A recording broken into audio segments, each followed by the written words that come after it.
Halo, assalamualaikum warahmatullahi wabarakatuh. Kembali lagi di channel saya Abo Wanse. Nah, kali ini kita akan membahas sebuah pembahasan yang lagi boomingnya di kalangan anak muda zaman sekarang. Apa itu? Yakni kopi. Nah, saya akan membahas beberapa bagian dari kopi, dan agar supaya lebih menarik, saksikan dulu klip berikut ini.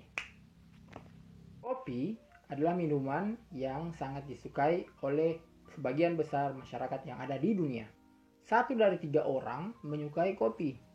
Mungkin kopi yang pakai gula, kopi yang pahit, dan lain sebagainya. Itu yang kemudian menjadi barometer bahwa minuman ini menjadi minuman yang sangat disukai di halayak ramai.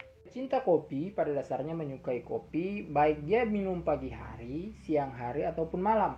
Baik dia panas ataupun dingin. Itulah orang-orang yang mencintai yang namanya kopi. Dan apakah di antara kalian yang menonton video ini menyukai kopi? Mungkin ya, karena dari 3 ada 1 orang yang menyukai kopi. Dan bisnis kopi sekarang ini di Indonesia menjadi sebuah bisnis yang menghasilkan uang untuk beberapa kalangan di Indonesia. Terbukti berjamuran rumah kopi yang ada di Indonesia. Mungkin di salah satu pelosok desa Anda, kota Anda, kabupaten Anda, provinsi Anda, banyak sekali rumah kopi. Benar kan? Kopi pada dasarnya adalah tumbuhan liar yang hidup di Ethiopia atau Afrika. Nah, pada zaman itu tidak ada yang mengetahui bahwa rumput liar yang tumbuh di hutan-hutan gersang ataupun hutan-hutan rimbun ternyata memiliki manfaat yang sangat bagus. Ini dibuktikan bahwa berjamurannya kopi di antara hutan-hutan yang ada di Ethiopia tapi tidak disentuh sama sekali. Kenapa sampai kopi bisa terkenal? Ternyata sejarahnya agak lucu. Kenapa? Karena ada seorang anak di Semenanjung Arab sedang mengembalakan dombanya. Sementara dia mengembalakan dombanya, ternyata ada satu domba yang lari ke sebuah semak-semak. Domba tersebut memakan biji kopi. Nah, apa yang terjadi ketika domba tersebut memakan biji kopi? Dombanya merasakan kegirangan yang sangat ekstra. Si pemilik domba ini heran, kenapa bisa domba-dombanya itu keinginannya itu lebih kuat. Biasanya kalau jam 9 mungkin sudah tidur, tapi 9 malam ke atas tidak bisa tidur. Karena apa? Ada efek kopi. Nah, pemilik domba ini penasaran dengan apa yang domba itu makan. Dia mendekati tumbuhan tersebut, lalu dia ambil. Dia berpikir kalau seandainya domba bisa makan dan tidak apa-apa, berarti saya bisa makan manusia. Dari situ dia ambil, dia langsung bikin kopi, tapi belum dalam bentuk bubuk seperti sekarang. Dia ambil kopi, dia racik, dia bikin, lalu dia minum ataupun dia makan dan lain sebagainya. Ternyata apa yang dia rasakan hampir sama dengan domba yang merasakan, yakni pada malam hari tidak bisa tidur, memiliki kekuatan dan tenaga yang ekstra. Itu yang terjadi pada pemilik domba tersebut. Bercerita soal ada semak-semak yang bisa dimakan, ada tumbuhan yang bisa dimakan, kambing pernah makan ini lalu dia hidup, dan manusia bisa makan ini lalu dia hidup. Dan bereksperimen mulut lewat mulut, tetangga lewat tetangga, kota kabupaten, dan bersebarlah yang namanya kopi di Semenanjung Arab. Setelah itu ternyata mereka mencoba untuk membudidayakan kopi. Tanaman ini disebut dengan kopi jenis Arabica. Nah, itu kenapa ada unsur Arab dan Bika. Mungkin supaya dilekatkan kopi itu adalah kopi Arabica. Jadi, information ternyata kopi Arabica adalah kopi yang 60% diproduksi di dunia. Paling banyak kopi itu Arabica, ya. Jadi, yang pecinta kopi, kalian pasti sudah merasakan apa itu yang namanya kopi Arabica. Tahun 1610, kopi kemudian dikembangkan di India. Berkembang. Ternyata dari pihak Belanda menyadari bahwa kopi ini bisa menjadi cuan bagi mereka. Jadi pihak Belanda pada saat itu yang namanya VOC mengambil bibit kopi, belajar. Pada tahun 1616 mereka ambil bibit kopi lalu ditanam di Sri Lanka. Kemudian ada yang ditanam di Indonesia, di Jawa khususnya pada saat itu. Nah, kemudian berkembang menghasilkan cuan yang banyak. Dan yang terjadi, beberapa negara Eropa yang lainnya mencontohi, termasuk juga Prancis, Portugal, dan lain sebagainya.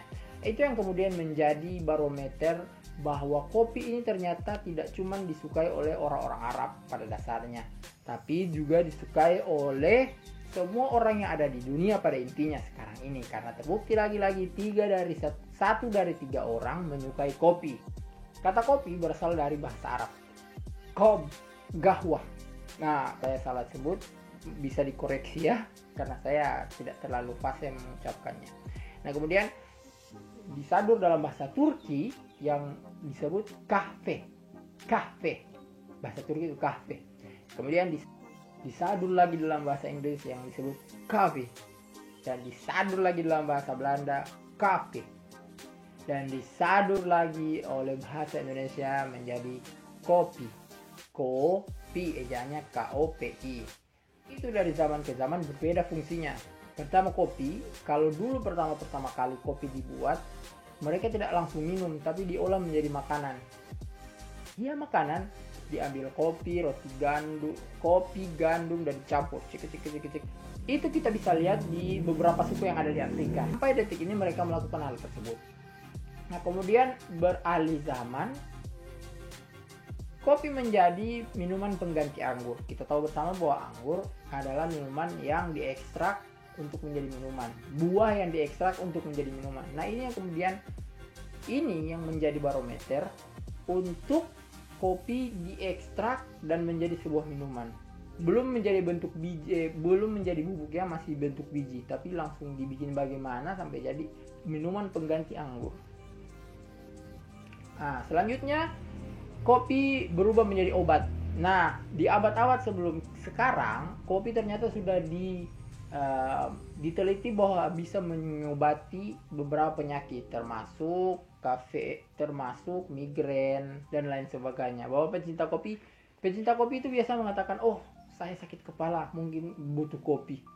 Itu yang kemudian menjadi sebuah alasan bahwa kopi itu bisa menjadi sebuah sebuah bahan menjadi obat untuk kita. Dan sekarang akhir-akhir ini kopi sudah menjamur di mana-mana. Terbukti kopi sekarang sudah tidak lagi diproduksi dibagi-bagi dalam bentuk biji, tapi dinikmati sekarang dalam bentuk bubuk dan melalui mesin-mesin yang sangat canggih. Oke? Ini dulu video singkat saya mengenai review kopi pada hari ini. Episode kali ini kita sudahi dulu. Informasi yang saya dapatkan melalui apa yang saya baca, baik itu di buku, internet, dan lain sebagainya. Saran saya kepada para pecinta kopi, jangan terlalu banyak minum kopi, karena mungkin kopi itu bukan cuma ada baiknya tapi juga ada minusnya. Karena beberapa penelitian sekarang menunjukkan bahwa ternyata kandungan kopi ada A, B, C, dan D selanjutnya. Tapi saran saya, kalau masih bisa ya silakan minum kopi, karena kopi itu nikmat sekali ya, karena saya juga kadang-kadang minum kopi. Oke, thanks for watching. Jangan lupa like, comment, and subscribe. Bye bye. Assalamualaikum warahmatullahi wabarakatuh.